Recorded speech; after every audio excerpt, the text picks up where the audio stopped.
శ్రోతలకు నమస్కారం అండి. ఈరోజు మనం వినబోయే కథ పేరు మోసకారి రాజకుమార్తె. ఒక వర్తకుడి కుమారుడు రామపాలుడు అనేవాడు అరణ్యంలో దారి తప్పి వారం రోజుల పాటు ఆ అరణ్యం నుంచి బయటపడలేక తన ప్రాణాల మీద ఆశ వదులుకున్నాడు. ఆ సమయంలో అతనికి ఒక వింత దృశ్యం కనబడింది. ఒక కొండ చిలువ ఒక జింక పిల్ల వెనుక కాలు పట్టుకొని దాన్ని మింగే ప్రయత్నంలో ఉంది.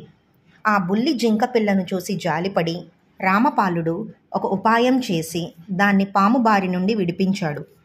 పాము శరీరం మీదికి ఒక చెట్టు వంగి ఉన్నది. రామపాలుడు తన కత్తితో ఆ చెట్టును కొట్టి అది పాము శరీరం మీద పడేటట్టు చేశాడు. ఆ దెబ్బకు పాము శరీరం 1-2 చోట్ల బాగా నలిగిపోయింది. ఆ బాధలో అది మెలికలు తిరుగుతూ నోరు తెరిచి జింక పిల్లను వదిలేసింది. జింకపిల్ల రామపాలుడికేసి కృతజ్ఞతతో చూసి నింపాదిగా ముందుకు సాగింది. అయితే అది కొద్ది దూరం మాత్రమే వెళ్ళి మళ్ళీ వెనక్కు వచ్చింది. జింకపిల్ల ఇలా మళ్ళీ చేయటం చూసి అది తోడు లేకుండా వెళ్ళటానికి భయపడుతున్నదనుకొని రామపాలుడు తాను కూడా దాని వెంట బయలుదేరాడు. జింకపిల్ల అతని పళ్ళు సమృద్ధిగా ఉన్న చోటుకు తీసుకువెళ్ళింది. అక్కడే ఒక సెలయేరు పారుతున్నది. రామపాలుడు కడుపు నిండా పళ్ళు తిని నీరు తాగి బాగా అలసిపోయి ఉండటం చేత పడుకొని నిద్రపోయాడు. అతను సేద తీరి నిద్ర లేచేసరికి జింకపిల్ల పక్కన నిలబడి ఉన్నది. అతను లేవటం చూసి అది మళ్ళీ నడవసాగింది. రామపాలుడు దాని వెంట బయలుదేరాడు. త్వరలోనే ఇద్దరూ అరణ్యం దాటి ఒక పొలిమేర చేరుకున్నారు. అక్కడికి సమీపంలోనే కోటగోడ ఉన్నది. లోపల దూరంగా ఎత్తైన భవనాలున్నవి. జింకపిల్ల వెళ్ళిపోయింది. అప్పటికే చీకటి పడింది. రాత్రి ఎక్కడ గడపాలా అని ఆలోచిస్తూ రామపాలుడు చుట్టూ కలయజూసి తాను నిలబడి ఉన్న చోట ఒక శ్మశానమని తెలుసుకున్నాడు. ఆ రాత్రి చెట్టు మీద గడప నిశ్చయించి అతను ఒక చెట్టు ఎక్కి దాని పంగలో చేరాడు. మరుక్షణమే అతనికి ఒక భీతావహమైన దృశ్యం కనిపించింది. అతని తల మీద వెంట్రుకలు నిక్కబొడుచుకున్నాయి. ఎందుకంటే కొత్తగా పూడ్చిన ఒక గుంట నుంచి ఒక మనిషి శరీరం పైకి రాసాగింది. కొమ్మల్లో ఉన్న రామపాలుడు కెవ్వున అరిచి వణుకనారంభించాడు.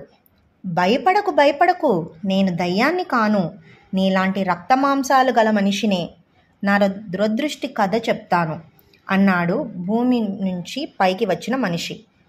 రామపాలుడు ధైర్యం తెచ్చుకొని చెట్టు దిగి వచ్చి ఈ ఘోరానికి అర్థమేమిటి అని అడిగాడు. నా కథ వింటే నీకంతా అర్థమవుతుంది అంటూ ఆ మనిషి తన కథ ఇలా చెప్పాడు. నేను ఒక రాజకుమారుణ్ణి. యుక్త వయసు రాగానే నేను మా దేశం విడిచి నా గుర్రం మీద దేశ సంచారం బయలుదేరాను. అనేక పట్టణాలు, నగరాలు, రాజ్యాలు చూశాను. ఒక చిత్రమైన దేశం ఉన్నదని, దానిని పాలించే రాజకుమార్తె సాటిలేని అందగత్తె అని ఒకనాడు నాకు తెలిసింది. ఒక పందెంలో గెలిచిన వాణ్ణి తాను పెళ్లాడి దేశానికి రాజును చేస్తానని ఆమె ఒక ప్రకటన చేసింది. నేను ఆమె చిత్తరువు చూశాను. ఆమె నిశ్చయంగా అద్భుత సౌందర్యవతి. నేను మనసు పట్టలేక ఆ దేశాన్ని వెతుక్కుంటూ వచ్చాను. ఆమె నాకు హృదయపూర్వకమైన స్వాగతం చెప్పింది. ఆమె అందం చూసి నాకు వెర్రెత్తిపోయింది. పందెంలో పాల్గొనటానికి ఒక షరతు. నువ్వు పందెంలో ఓడిపోతే యావజ్జీవం నాకు సేవకుడిగా ఉండిపోవాలి. అందుకు సమ్మతమేనా అని ఆమె నన్ను అడిగింది. ఆమె సాధుత్వం చూసి ముగ్ధుడనై అందుకు సమ్మతించాను. ఆమె నాకు ఒక ఖాళీ పాత్ర చూపింది. ఆమె ఒక సంచి నుంచి 2 చిన్న పెట్టెలు తీసింది. అవి ఆమె అరచేతిలో ఇమిడేటంత చిన్నవి.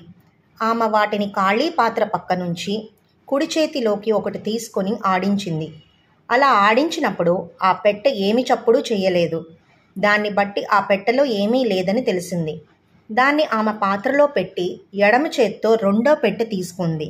ఆమె దాన్ని ఆడించినప్పుడు అందులో ఏదో ఉన్నట్టు ధ్వని వినిపించింది. ఆమె దాన్ని కూడా పాత్రలో ఉంచి నా కేసి తిరిగి, యువకుడా, ఈ పాత్రలో 2 పెట్టెలున్నాయి. అందులో ఒకదానిలో నాణెం ఒకటి ఉన్నది. నాణెం ఉన్న పెట్టెని తీయగలిగితే నేను, నా రాజ్యము నీదే అన్నది. నేను ఈ పరీక్షలో అపజయం పొందాను. ఒక పెట్టె తీసి ఆడించాను, కానీ అది మోగలేదు. ఆమె తన ఎడమ చేత్తో పాత్ర నుంచి రెండో పెట్టెను తీసి ఆడించేసరికి ధ్వని వచ్చింది. నేను ఆమెకు బానిసనైపోయాను. నాలాగే పందెంలో ఓడిపోయి ఆమెకు బానిసలైపోయిన అనేక మంది యువకుల్లో నేను ఒకణ్ణి. రోజులు గడుస్తున్నాయి. తప్పించుకుపోవడానికి మార్గం చూస్తున్నాను. సేవలు సమర్థంగా చేసి నేను ఆమెకు కొంత అభిమాన పాత్రుణ్ణి అయ్యాను. ఒకనాడు నాకు జబ్బుగా ఉన్నట్టు నటిస్తూ రాణిని చూడగోరుతున్నట్లు వార్త పంపాను. ఆమె దయతో నన్ను చూడవచ్చి, యువకుడా, నీకేమైంది అని అడిగింది. మహారాణి, దయామయి, వచ్చావా? కృతజ్ఞుణ్ణి. నేను చనిపోబోతున్నాను. ఒక్క కోరిక కోరుతున్నాను. నేను రాజవంశంలో పుట్టినవాణ్ణి. మా వంశాచారం ప్రకారం నా శవాన్ని దయ ఉంచి పాతి పెట్టించు. దహనం చేయించవద్దు. నా ప్రాణాలు పోయాక నన్ను దాస్య విముక్తుణ్ణి చేసి నగరం వెలుపల పాతి పెట్టించాలి అని కోరాను. అలాగే చేయిస్తాను. నీకు తృప్తి కలిగింది కదా అన్నదామె. నేను ఆమెకు నా కృతజ్ఞత తెలుపుకున్నాను. ఈ కథను ఆసక్తితో వింటున్న రామపాలుడు అడ్డం వచ్చి, నీ పేరేమిటో కూడా చెప్పావు కావు. నా పేరు రామపాలుడు. నీ పేరేమిటి అని అడిగాడు. నా పేరు సాగర కుమారుడు అని అతను తన కథను అలా కొనసాగించాడు.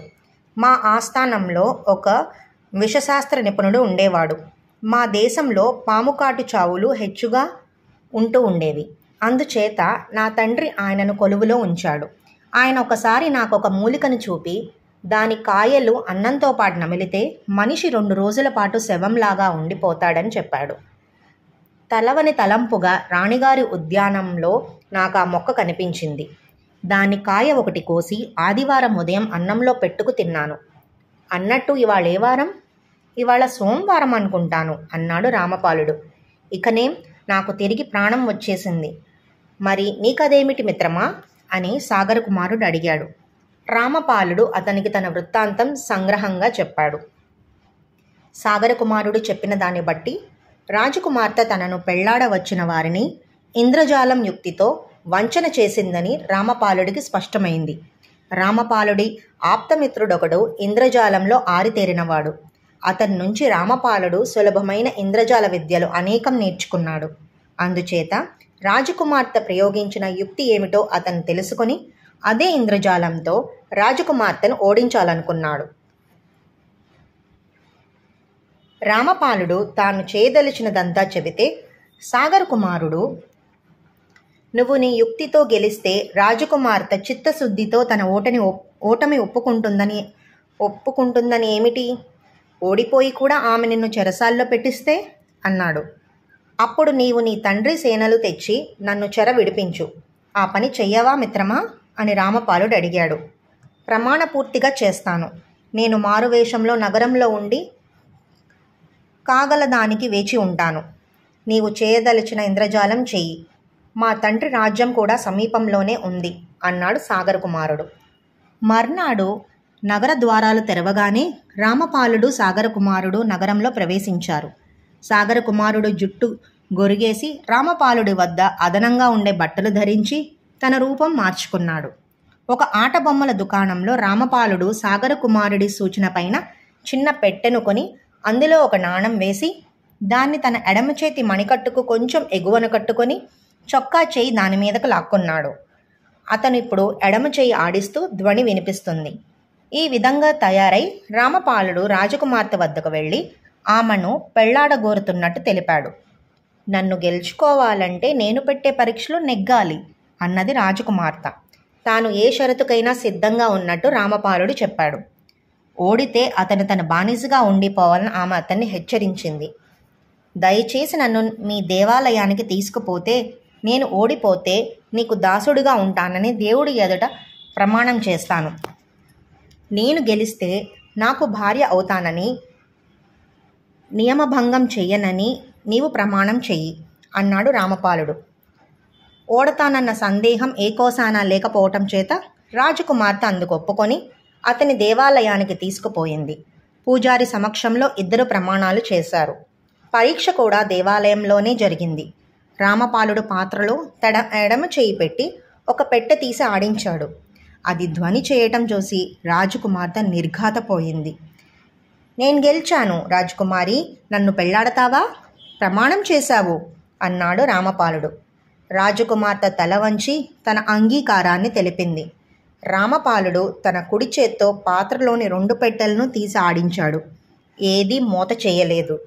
రెండూ నిజానికి ఖాళీవే. అతని రాజకుమార్తె ఎడమ చేతి మీద చొక్కా పైకి మడిచేసరికి ఆమె మణికట్టు వద్ద కట్టి ఉన్న మరొక పెట్టె నాణం ఉన్నది. బయటపడింది. నువ్విలా మోసం చేసి అందరినీ వంచావు, మోసగత్తెవు అన్నాడు రామపాలుడు. నేను మోసగత్తెను కాను, నా తండ్రి ఆజ్ఞ పాటించాను అంతే. నన్ను ఓడించేపాటి తెలివితేటలు గలవాణ్ణి నిర్ణయించటానికి నా తండ్రి చనిపోతూ నాకు ఈ మార్గం తెలిపాడు. దేవుడే నిన్ను పంపాడు. నాకు సంతోషంగా ఉన్నది. నా తండ్రి ఆత్మ కూడా సంతోషిస్తుంది. ఇంతకాలము నాకు దాసులుగా ఉన్న వారినందరినీ ఈ క్షణమే విడిచిపెడతాను. వారందరూ మన వివాహ మహోత్సవంలో పాల్గొని బహుమానాలు పుచ్చుకొని తమ ఇళ్లకు తిరిగి పోతారు అన్నది రాజకుమార్తె. ఈ కథ ఇంతటితో సమాప్తం. శ్రోతలారా, మీకు ఈ కథ నచ్చిందని నేను అనుకుంటున్నాను. రేపు తిరిగి ఇదే సమయానికి ఇంకొక కథతో కలుసుకుందాం. అంతవరకు సెలవు.